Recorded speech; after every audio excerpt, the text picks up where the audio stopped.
because, you know, I've always wanted an RX-7. I've always wanted the FD. Everyone, since they came out and I was in high school, I was like, I really want to get one of those cars. And it wasn't gonna happen back then. They were really expensive. Easily, like, equivalent to like a $60,000 car nowadays or something like that at the time.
This is my 1993 Mazda RX-7. It's the third generation, the one that everyone calls the FD. They all know it from either playing it in Gran Turismo or watching it slide around tracks in, what's that anime called? I forget now. Initial D? Initial D, right, of course. It's big in Initial D too. So actually I get that a lot when people come up to me and go, oh man, I wanted your car so bad, Initial D. Or, oh, isn't this Toretto's car from Fast and Furious? Well, it's a 1.3 liter two-rotor engine, the Rotary engine, which of course everyone's afraid of because they blow up. And it's a truthful thing that you have to take care of the cars. It is a sports car. Back in the 90s, there was still that thing where a sports car meant you wanted to kind of be a car guy and know that you have to change the oil on a regular basis. You have to monitor the oil at every fill-up. Exactly. You have to do. And, you know, people just treated them like a Camry, and so the engines blow up. No surprise. Interesting. Yeah, they have the twin turbo engine, which was a sequential system, which means that at low boost, one turbo comes on, then on high boost, the other one turns on as well. I think they're both on when they're in the high range. I forget. You can't quote me on that, but I'm pretty sure they're both on in the high RPM range. And this system, it's all analog. You know, there's a few digital signals going here and there to actuate things, but otherwise it's all run by vacuum lines. And you'll hear people talk about the nightmare and miles of vacuum lines underneath the hood of these cars and how they like to simplify them. And people will take the sequential system out, they'll put a single turbo in there because it's so much simpler and easier to tune. The big Achilles heel of these cars also is heat. the engine runs really hot. There's no exhaust cycle like with the piston engine, where there's a chance for the engine to get rid of hot exhaust gases. So every single crank, there is a combustion event. So these engines run really hot.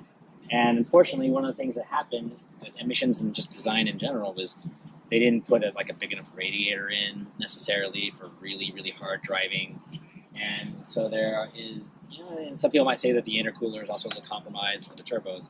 But it's very common. The most important thing people do on these things, the biggest, most important thing you can do on these cars to upgrade them is to upgrade the cooling system.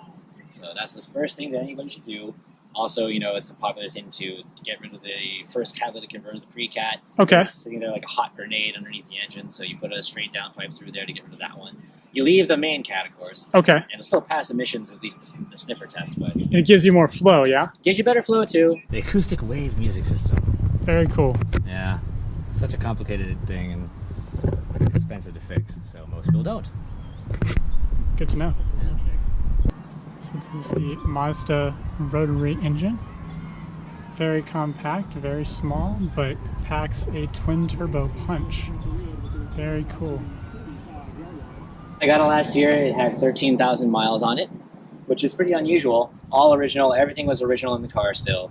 And you're not going to find very many that have that low mileage at all. It still had the original tires on it. That was the funny thing. It came to me, a friend found out about it, and forwarded me a link as I was doing a lot of Craigslist searches. And we found it up in Northern California, drove up, got it that day, that weekend. And it drove all the way down 400 miles on those original tires, which I didn't check the code on the tires until I got home, and I'm like, oh, that's from 1992. So that was scary. So by the time I went and got those fixed, the detailer had gotten his hands on the car, and he went to clean the wheels, and he said that they were so fixed to the hub that he had to nearly hammer the wheels off. You know what I mean? He was really pulling to get the wheels off because they had probably never been off the car. Wow. The wheels in 23 years had probably never been off the car. It still has the original brake pads, the original brake rotors. Everything's in there. I have the original wheel locks in a sealed bag. The guy never put the wheel locks on the car. The manual crank for the sunroof, when the sunroof stops working, that's still in the sealed plastic. Got all these things. It came with the original technical manual too, the service manual. So it was just one of those all original finds that you get really lucky for. Amazing. Everyone wants it. You get inside, it still smells like new leather. The Bose stereo, which most of them don't work anymore because the capacitors have all leaked out. So those Bose systems are usually just completely shot in these cars. This one still sounds like new.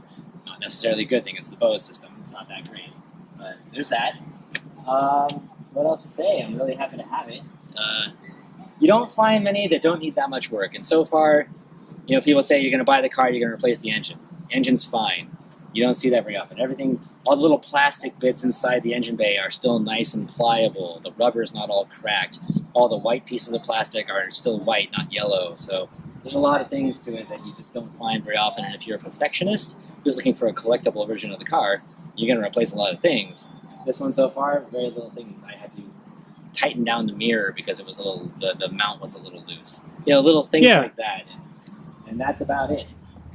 So there's always more to do to clean it up. But whereas you find people out there who are, I've got to replace my oil injection pump, I'm the kind of guy who's in there going, I need to replace this one little trim piece because it has a scratch on it.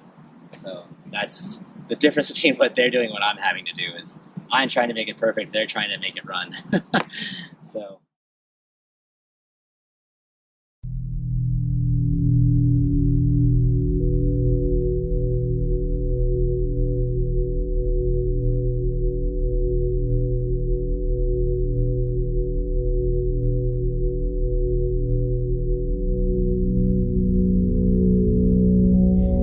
Leather on these cars is pretty awful. Most of the cars, I don't know, for some reason they just degrade so quickly. Well, I guess the leather's pretty old by now. Yeah. But the leather seats are going down. Every time I sit in this car, I feel bad because I know that I'm just ruining the leather every single time. So if you find any for sale online, the leather's on the side bolsters, where everyone pushes their hand off. It's shot. Completely shot. This one is really good still, but I can tell that at some point I'm going to need to reupholster it. But right now it's as new as they can possibly be, right? And then the other really big problem with the 93s was they used this soft touch plastic interior, which was just terrible for scratching. You know, it would scratch so easily with just about anything, your fingernails, whatever else. And over time, they just would look terrible and scratched up and flaked off. So people have tried over the years to fix that, you know, with like Plastidip or whatever else, but no one's really been able to match the factory finish.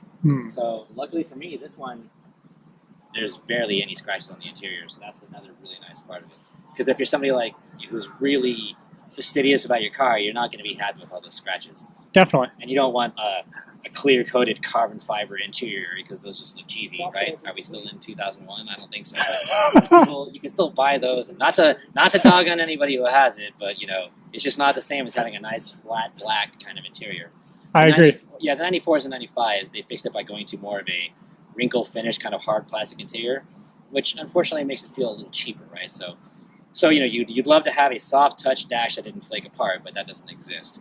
So everyone will say the 94s are better for the finish on the interior. That's most of the interesting things about the car, I think. Very nice. It's in great condition. It looks amazing. I haven't seen one in this great shape since they were new, honestly. Yeah. Well, that's the nice thing about it. When I got it, and I knew I was going to get it, I'm on the phone with a friend of mine, John Mueller. I don't know if he's going to want his name mentioned because he's really big in the RX-7 community. But he was talking to me over the phone to check all these things out. Does the oil smell like gas? How does it look? Is everything all, does it really look like a 13,000 mile car? I'm like, yeah. There's no scratches, like the rail underneath from where you put a jack stand isn't even scratched up. It's like it's never been jacked off the ground. And then the thing that really sold it for me was when I got in the car and it just smelled like brand new leather. So when you have a car that still smells new, you're like, well, this is definitely not like someone's like trying to pull anything over me. It was a really nice experience to get it. Awesome. Well, it's definitely a car that I assume you'll probably plan to keep for quite some time. Yes, it's one of those things that unfortunately I don't drive it very much because, you know, I've always wanted an RX-7. I've always wanted the FD. Everyone, since they came out and I was in high school, I was like, I really want to get one of those cars. And it wasn't gonna happen back then. They were really expensive. Easily, equivalent to like a $60,000 car nowadays or something like that at the time. But then I got through college and I bought like an Eclipse, the turbocharged kind of the second generation Eclipse, which was really fun and everything else, but I still always wanted these. My friends would be tuning these and I never got one. Nice. So then just recently remembered my love of them and got it again, so I'm really happy to have that. It's going to be with me for a long time, and as much as I would love to give it another 100 horsepower or whatever else, it's kind of, when you have the unicorn, you kind of have to protect it. It's a little bit of a responsibility now to not do what you want to the car because you're like, well, it's too good. I 100% agree. If you have one this nice and stock, I mean, you got to just drive it, preserve it, enjoy it, and enjoy it for what it is rather than what it could be, because there's plenty of people out there who would have the other mindset. You found one with 16,000 miles now? It's got 16 now. You've got one that low mileage? Well, that's a great platform to start tweaking on. And I'm like, yes, it is. Yes, it is. Don't remind me.